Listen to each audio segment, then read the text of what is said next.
temple will be rebuilt because Paul, John, and Jesus all make reference to its standing. Israel's national security minister and far-right leader making a controversial visit to the Temple Mount, also known as the Al-Aqsa Mosque compound in Jerusalem. This comes despite warnings against the move.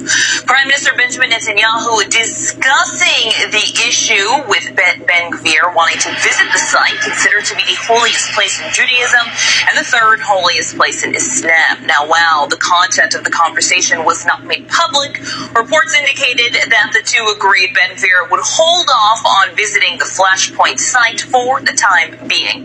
The move by the right-wing leader has drawn condemnation from the opposition and threats from Hamas. Far-right politician Itamar Ben-Gvir has visited the site. The Temple Mount is the most important place to the people of Israel. The Temple Mount is open for everybody. Muslim visitors are coming, Christians, and yes, Jews too. In a government I'm member of, there won't be racism and discrimination, and Jews will go to the Temple Mount. We clarify this for Hamas. We do not surrender. We do not bow. He toured the grounds flanked by armed security, a move that has outraged Palestinians. The militant Islamic group Hamas, recognized as a terrorist organization by the EU, has threatened repercussions.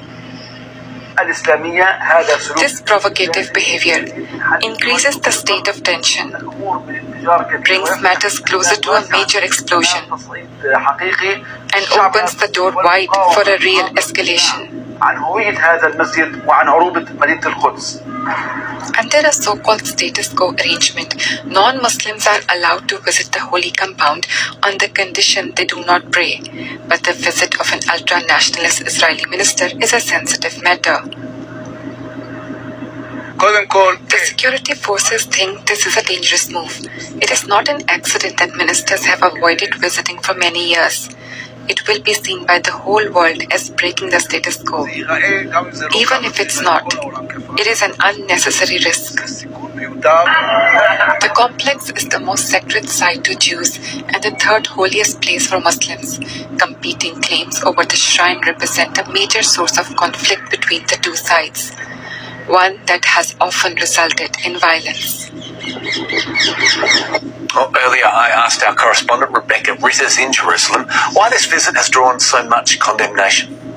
Ben-Gvir is, as you mentioned, a very new member of the government.